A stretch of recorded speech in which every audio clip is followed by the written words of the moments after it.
नमस्कार दोस्तों, आप सुन रहे हैं यमराज के द्वारा कहे गए वचन कठोपनिषद में।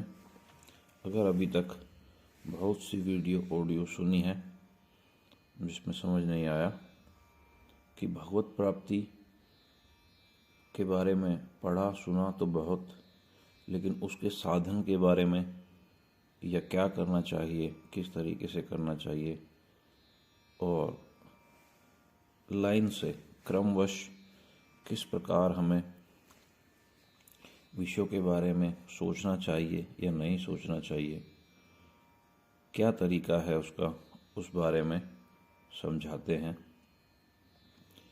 कि बुद्धिमान मनुष्य को उचित है कि वह पहले तो वाक आदि इंद्रियों को बाह्य विषयों से हटाकर मन में विलीन कर दे। अर्थात ये बहुत ही बड़ी बात कही है शुरुआत में ही यमराज जी ने कि जो वाक शक्ति है, हमारी बोलने की शक्ति, सबसे पहले हमें उस पर अभ्यास करना पड़ेगा, मौन रहने का। जब हम भगवत प्राप्ति के साधन में लगे हों कि हमें जो भी हम फालतू की बातें करते हैं उन सब से अपनी जीवा को आराम देकर सबसे पहले शांत करना पड़ेगा और मन में विलीन करना पड़ेगा। मतलब चुप रह के अपने अंदर ही विचार करना पड़ेगा इस बारे में, और हमें थोड़ा चुप रहना सीखना पड़ेगा, क्योंकि कहते हैं एक अच्छा श्रोता ही एक अच्छा वक्ता बन सकता है। अर्थात जब तक वो सुनेगा नहीं, पढ़ेगा नहीं, उसके अंदर कुछ स्टोर नहीं होगा, तो वो कहाँ से निकाल के कुछ भी बोल पाएगा। इसलिए इसमें सबसे पहला कार्य कर्तव्य यह कहा गया है कि अपनी वाक शक्ति की इंद्री को विषयों से हटाकर, विषय मतलब जो भी हमारी आंखों के हमें बाहर दिखाई देते हैं, उन विषयों से हटाकर मन में विलीन कर दे और मनन करे अंदर ही अंदर। अर्थात इनकी ऐसी स्थिति कर दें कि इनकी कोई भी क्रिया न हो। यह कहा गया है यमराज के द्वारा कठोपनिषद के अंदर। फिर क्या कहते हैं, मन में विषयों की स्फुरना न रहे। मतलब बाह्य जो भी विषय है वो हमारा मन उनके बारे में ज़्यादा ना सोचे। जो भी लाइफ से अदर जो भी रिलेटेड है हमारी लाइफ में, कुछ समय के लिए इसको मौन करने की कोशिश करें। जब यह साधन भली भांति होने लगे, जब इस चीज़ का आपको अभ्यास हो जाए और हमको अपनी जीवा के ऊपर कंट्रोल हो जाए, हम कम बोलने लगें और मौन रह के भगवत प्राप्ति के बारे में सोचने लगें, या अपनी बुद्धि के अंदर जो भी भरा हुआ है, स्टोरेज है, उसमें इस चीज़ को मनन कर सकें और सोच के समझ सकें, तब मन को ज्ञान स्वरूप बुद्धि में विलीन करें। अर्थात अब दूसरा स्टेप यमराज जी कह रहे हैं कि मन को ज्ञान स्वरूप बुद्धि में विलीन कर। अर्थात एकमात्र विज्ञान स्वरूप निश्चयात्मिकता बुद्धि की वृत्ति के सिवा मन की भिन्न सत्ता न रहे। अब मन को ज्ञान स्वरूप बुद्धि में विलीन करें, अर्थात अब मन को जो भी हमारी माइंड के अंदर स्टोरेज है, जो भी हमने ज्ञान इकट्ठा किया है या ज्ञान इकट्ठा कीजिए। अब मन को अपने अंदर जो ज्ञान भरा है उसके अंदर उसमें से छटाई कीजिए। एक तरीके से कह सकते हैं कि जो भी अच्छी बुरी बातें हमारे अंदर स्टोर हैं, जो आपको लगती हैं, तो उसमें से अब आप छटाई कीजिए कि किस चीज़ से, क्या करने से क्या होगा, क्या होता है, क्या हो सकता है, कौन सा कार्य या कर्म करने से अच्छा हुआ, कौन सा कार्य करने से अच्छा या बुरा हुआ। वैसे तो ये सब हमारी बुद्धि हमेशा करती ही रहती है, क्योंकि उसका काम ही तर्क करना है। लेकिन अब ये कहते हैं कि मन को ज्ञान स्वरूप बुद्धि में ज्ञान होता है, तो मन को ज्ञान स्वरूप बुद्धि में विलीन कर, अर्थात एकमात्र विज्ञान स्वरूप निश्चात्मिकता बुद्धि की वृत्ति के सिवा, मतलब आप अपने बुद्धि के ज्ञान को खूब बढ़ाइए, मन की भिन्न सत्ता न रहे। अब आपको सोचना कम है और बुद्धि के स्तर को बढ़ाना ज़्यादा है, पढ़ के, सुन के, लिख के।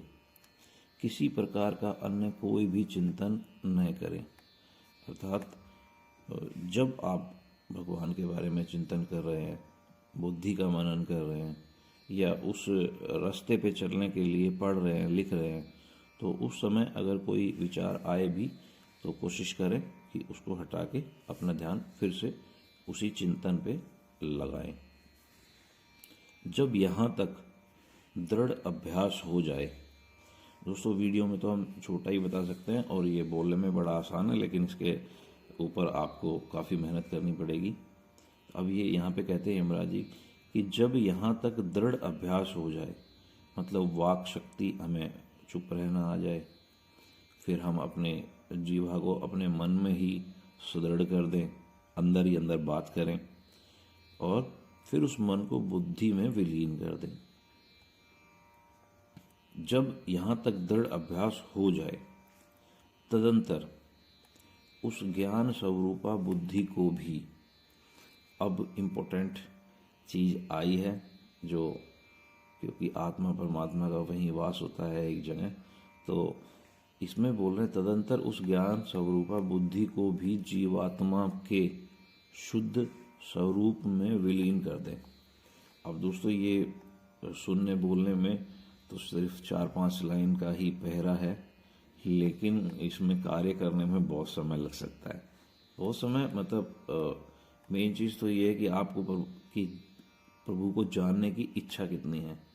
अगर बहुत ज़्यादा इच्छा हो तो प्रभु थोड़ा बहुत पहले देखता है कि सच्ची इच्छा है या नहीं है, लेकिन जब आपकी इच्छा बड़ी दृढ़ हो जाएगी तो वो आपको अपना अविनाशी रूप दिखाएंगे भी।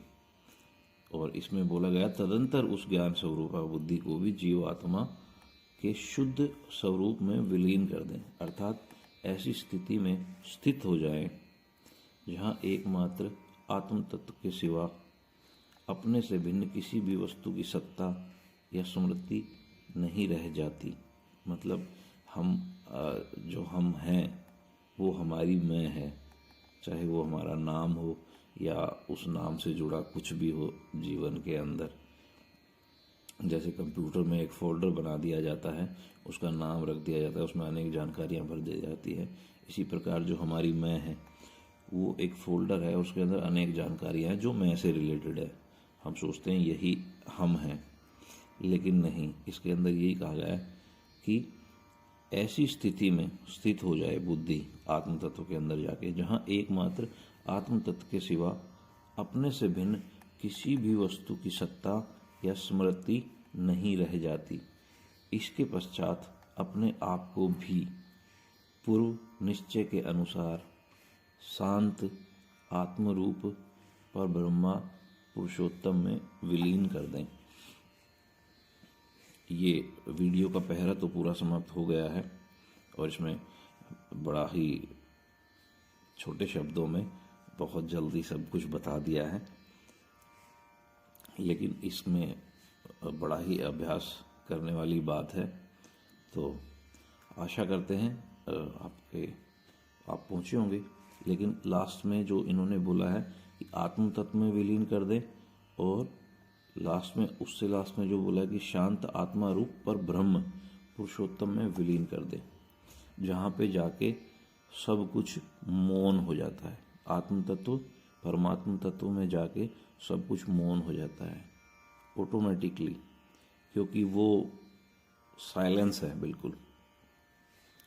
तो जब आप उस साइलेंस में जाके अभ्यास करते करते वाक से जीवा से मन, मन से बुद्धि, बुद्धि से आत्मा, आत्मा से परमात्मा, इस प्रकार जब आप अभ्यास करते करते वहाँ पहुँचेंगे तो बिल्कुल साइलेंस हो जाएगी और डिस्टर्बेंस हमारी जो मैं से रिलेटेड है, जो हमें दुख सुख के संसार में घुमाती रहती है, अलग अलग कार्य कराती रहती है, डिस्टर्ब करती रहती है, हम परेशान होते हैं, वो सब जाके जब आत्म तत्व और परमात्म तत्व के अंदर विलीन हम अपनी बुद्धि मन को करेंगे तो वहाँ जाके सब कुछ मौन हो जाता है। और जैसे ही सब कुछ मौन होता है तो हमें दिखाई देता है कि जीवन का रास्ता एक और भी है। तो वीडियो को लाइक